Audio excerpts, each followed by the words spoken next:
We're just two moms. We're expert contributors of FamilyAffaires.com. I'm Christy. And I'm Debbie. And today we're going to talk about our favorite topic, which is perseveration. I think we might have talked about it before, but I tend to perseverate on perseveration. So today we're going to talk about when our kids were really little, when they were like 2 to 5. Mm-hmm. When my son was really little, he really liked Bear in the Big Blue House. What? Never heard of it? Of course. Not many people have. When my son got into it, it was pretty much passé. It was one of those shows that was on at like 2 o'clock in the morning that you had to tape. But luckily, it had been popular a few years before, so we had a friend who had a son who really enjoyed Bear in the Big Blue House. So we were able to get some of his things. And then I was on eBay, bidding away, searching for all kinds of things of Bear in the Big Blue House, searching all of those discount bookstores for Bear in the Big Blue House. We even saw Bear in the Big Blue House touring live. Who knew? Wow. Yeah, so we were really heavily into Bear in the Big Blue House, and that's all he liked, and I invested a lot of time and money into this because it was the first thing he actually seemed to show any interest in at all.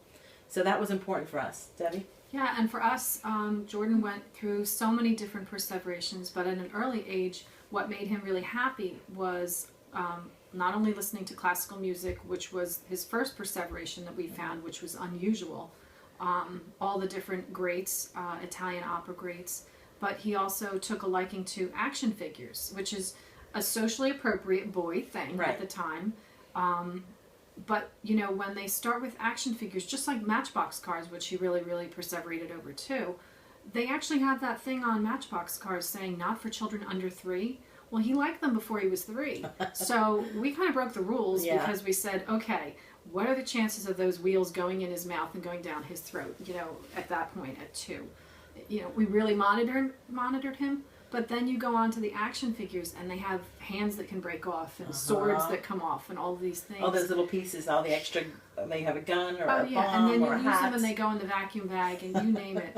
But we always had to kind of pick and choose and break rules if we had to, because our kids really perseverated and enjoyed things to such an extent that it made them very happy.